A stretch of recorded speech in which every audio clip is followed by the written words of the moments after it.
One at this tomb was not here when we excavated. This one we've had to bring in. It's from a tomb at Ai, down near Jericho. And I have to tell you, of all the tombs I've visited in the land, to within a couple of inches, this would seal 99% of them. So this is a normal size for a rolling stone, an average size. Clearly a normal size stone would not do for this tomb. You see the rolling stone channel runs right along the front of the tomb there. That is cut out of the bedrock at the same time. When you compare the width of the normal size that channel, the height of this door, you'll understand they've estimated a stone for here 2 to 2.5 tons. Now I know the stone at Jesus' tomb was not a normal stone. Matthew and Mark both make mention of it. They wouldn't have done if it had been a normal stone. They'd have just said the stone. But they said a great stone, or a very huge stone it's translated as.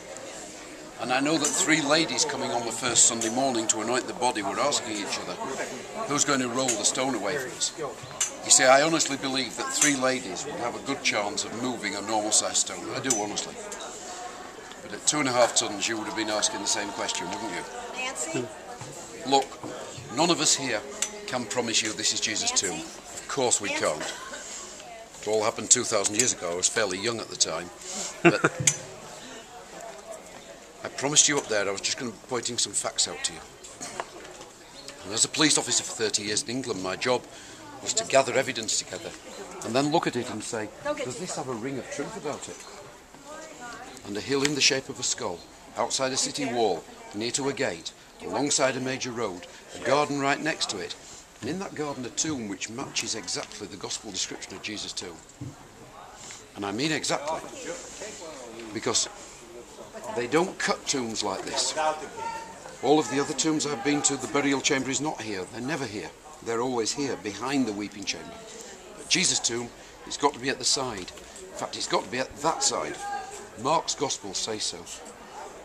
He says on the first Sunday morning, they came to the tomb. They entered, and he says they looked to the right and saw that the body had gone. It's just a small thing. But it all fits. It all fits, and now I tell you, actually, none of it really matters. The most important thing is you've come all this way to see absolutely nothing. It's empty. What are you doing here looking for the living in the place of the dead? That's what's important about the tomb. Because as I tell my Jewish friends, if there was a body in the tomb, then I would be Jewish. I believe exactly what they believe, apart from the fact I believe Yeshua HaMashiach is Messiah, and he rose from the dead. Don't take my word for it, go in there and check it out for yourselves.